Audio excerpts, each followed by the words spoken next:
Hello दोस्तों, कैसे हैं आप सभी। स्वागत है आप सभी का आपके अपने YouTube channel Govinda Kumar unique English translation पर।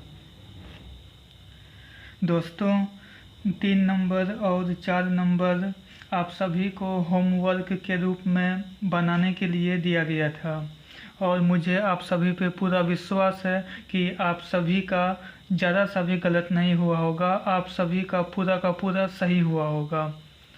और चलिए एक बार फिर से आप सभी को दोबारा से बना करके दिखला देते हैं। देखिए, पहला वाला 1 नंबर जैसा ट्रिक है, लास्ट वाला 2 नंबर और बीच वाला 3 नंबर। बस इसी ट्रिक पे काम करना है। अफर्मेटिव सेंटेंस का इसी ट्रिक पे काम करना है। अब देखिए, पहला वाला 1 नंबर, 1 नंबर में ये दिया हुआ है, ये का आपको इंग्लिश होता है डीज, THESED, डीज। दूसरा नंबर है का आपको इंग्लिश होता है आर, ARER।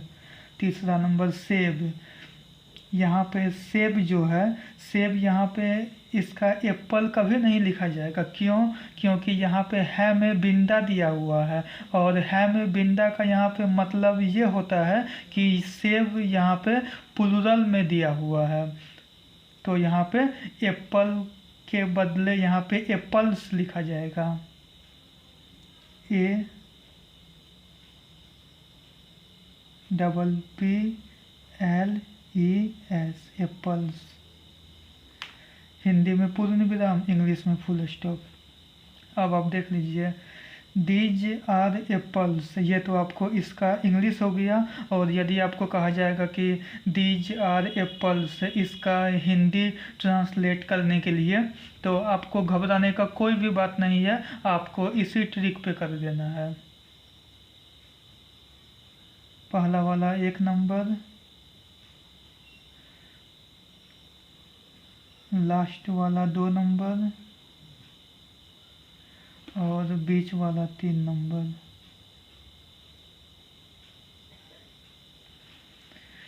डीज, पहला वाला 1 नंबर और 1 नंबर में डीज है और डीज का हिंदी होता है ये या ये सब। तो यहाँ पे ये सब भी लिखा जा सकता है या ये भी लिखा जा सकता है। ये लिखिए या ये सब लिखिए।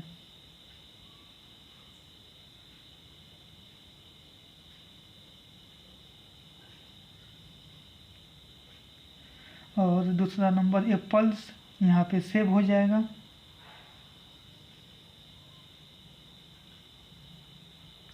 और तीसरा नंबर आर, आर का हिंदी है हो जाएगा, है में बिंदा, है में बिंदा। और इंग्लिश वाला सेंटेंस का लास्ट में फुल स्टॉप, तो हिंदी में पूर्ण विराम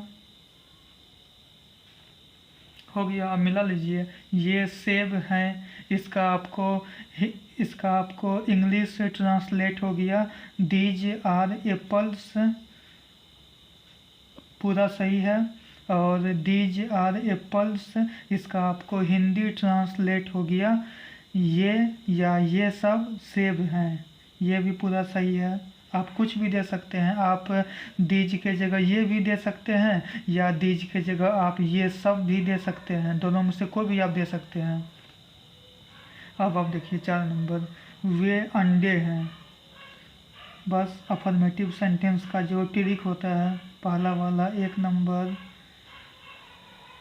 लास्ट वाला 2 नंबर और बीच वाला 3 नंबर। बस अफर्मेटिव सेंटेंस का यही ट्रिक है और इसी ट्रिक पे आपको करना है। पहला वाला 1 नंबर, 1 नंबर में वे दिया हुआ है और वे का इंग्लिश होता है दोज, THOSE, दोज। दूसरा नंबर में है दिया हुआ है का इंग्लिश होता है आर, ARER। तीसरा नंबर में अंडे दिया हुआ है, अंडे यानी कि ईग का प्लुरल, तो यहाँ पे EGGS, इक्स हो जाएगा। यहाँ पे हिंदी में पूर्ण विराम और उसके बदले इंग्लिश में फुल स्टॉप। अब यदि आपको कहा जाएगा दोज आर इक्स से इसका हिंदी करने के लिए, तो कोई बात नहीं है, बस इसी ट्रिक पे कर देना है। पहला वाला 1 नंबर,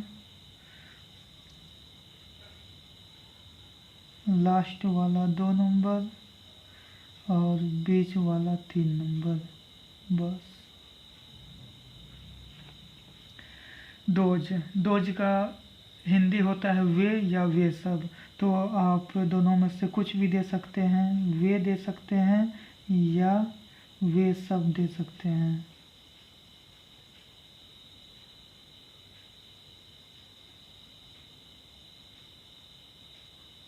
और दूसरा नंबर में इग्स का हिंदी अंडे, जो कि यहाँ पे दिया हुआ भी है।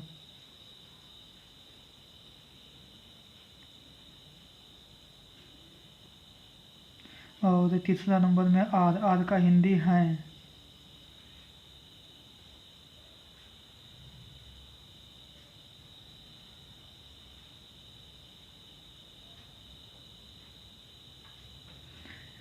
इंग्लिश में फुल स्टॉप, हिंदी में पूर्ण विराम। अब आप मिला लीजिए, वे अंडे हैं, इसका आपको इंग्लिश ट्रांसलेट हो गया दोज आर इग्स, पूरा सही है। और दोज आर इग्स से इसका आपको हिंदी ट्रांसलेट हो गया वे या वे सब, दोनों में से आप जो लिखिए, वे लिखिए या वे सब लिखिए, वे या वे सब अंडे हैं। यहाँ पर भी मिला लीजिए, वे अंडे हैं, वे अंडे हैं या वे सब अंडे हैं, दोनों सेम ही है। ये भी आपका पूरा सही है। यानी कि आप खुद देख चुके हैं कि अफर्मेटिव सेंटेंस का जो ट्रिक है, वो ट्रिक जो है हिंदी से इंग्लिश में भी काम आ जाता है और इंग्लिश से हिंदी में भी काम आ जाता है। यानी कि एक ट्रिक है और एक ट्रिक पे ट्रांसलेट इनटू इंग्लिश भी हो जाता है और उसी ट्रिक पे ट्रांसलेट इनटू हिंदी भी हो जाता है। तो आपके लिए कितना अच्छा बात है ये, एक ही ट्रिक पे 2 काम हो जाता है आपका। तो ठीक है, 1 नंबर, 2 नंबर, 3 नंबर, 4 नंबर तो आप पूरा क्लियर हो ही गया है।